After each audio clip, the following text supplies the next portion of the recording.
संवाद लेखन। आज हम हिंदी व्याकरण में खंड ग के पाठ 5 संवाद लेखन को देखेंगे। लोग आपस में बातचीत करते हैं और बातचीत करना क्या कहलाता है? वार्तालाप। बातचीत करना क्या कहलाता है? वार्तालाप। और जब यही वार्तालाप बातचीत हम शिष्ट और व्यवस्थित ढंग से करते हैं तो उसे संवाद कहते हैं।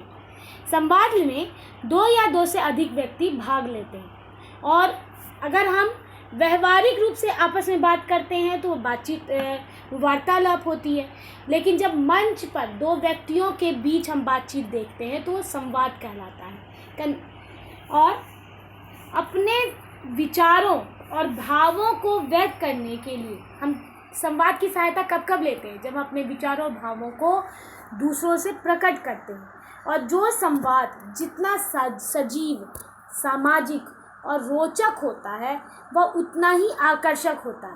हमारे बोलने में भी बनावटीपन नहीं होना चाहिए। हमारे संवाद में बनावटीपन नहीं होना चाहिए, बल्कि सजीवता होनी चाहिए, स्वाभाविकता होनी चाहिए और रोचकता होनी चाहिए ताकि लोग उसे सुने। वार्तालाप में व्यक्ति के स्वभाव के अनुसार उसकी अच्छी बुरी सभी बातों को स्थान दिया जाता है। जो भी अच्छी बातें हैं, बुरी बातें हैं, सभी चीज़ों को हम इसमें लिखते हैं। इससे क्या होता है? संवाद लेखन से बच्चों में या छात्रों में तर्क करने की शक्ति बढ़ती है। लोग एक दूसरे से तर्क किसी विषय पर, किसी विषय की अच्छाई या बुराई पर उनमें तर्क करने की शक्ति बढ़ती है। सबसे ज़्यादा संवाद लेखन का प्रयोग नाटकों में किया जाता है। ये सभी जानते हैं। संवाद लेखन का सबसे ज़्यादा प्रयोग कहाँ होता है? नाटकों में। और व्यक्ति जब भी संवाद लेखन हम लिखते हैं या संवाद कहते हैं तो व्यक्ति, वातावरण और स्थान के अनुसार, 3 चीज़ों के साथ, व्यक्ति, वातावरण और स्थान के अनुसार भाषा ऐसी होनी चाहिए जो सरल हो। व्यक्ति, वातावरण और स्थान के अनुसार भाषा ऐसी होनी चाहिए जो सरल हो। वाक्यों में मैंने पहले भी बताया है, वाक्यों में रोचकता, सरलता और स्वाभाविकता होनी चाहिए, बनावटीपन नहीं होनी चाहिए। अब हम संवाद लेखन को लिखने में हम निम्न कुछ बातों पर ध्यान रखेंगे या उसकी विशेषताएं क्या हैं। जैसे पहला, संवाद हमेशा छोटे, सहज और स्वाभाविक हो, यानी सरल और स्पष्ट, यानी छोटे हों, सरल हो, यानी 2 वाक्य से ज़्यादा बड़े नहीं होने चाहिए संवाद। और आसान शब्दों का प्रयोग उसमें करना चाहिए। सरल शब्दों, सरल वाक्यों में अपनी बात कहनी चाहिए। और विराम चिन्हों के प्रयोग पे ध्यान रखना चाहिए। कहाँ प्रश्न चिन्ह लगाएंगे, कहाँ पूर्ण विराम चिन्ह, कहाँ अल्प विराम चिन्ह।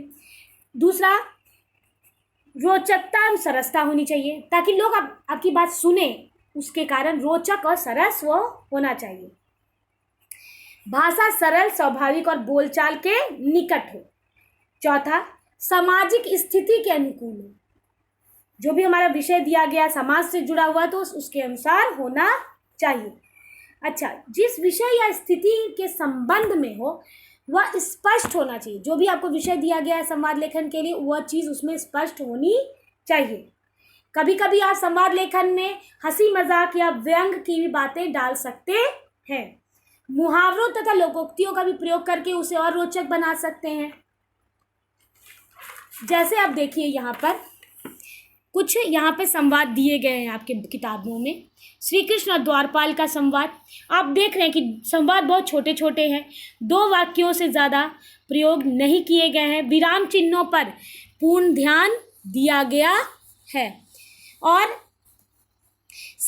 नाम के नीचे संवादों को नहीं लिखा गया है। एक तरफ नाम लिखे गए हैं और एक तरफ संवादों को लिखा गया है। दूसरे उदाहरण में भी आप देख सकते हैं, ये एक तरफ नाम और दूसरी तरफ संवाद लिखे गए हैं और संवाद बहुत छोटे छोटे हैं।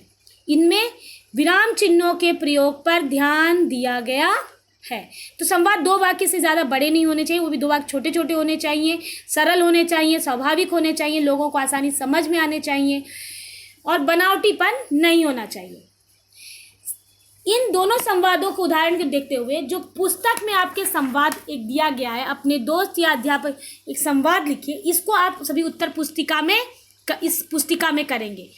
और साथ ही साथ माँ और बेटे के बीच के भी संवाद को उत्तर पुस्तिका में लिखेंगे। धन्यवाद।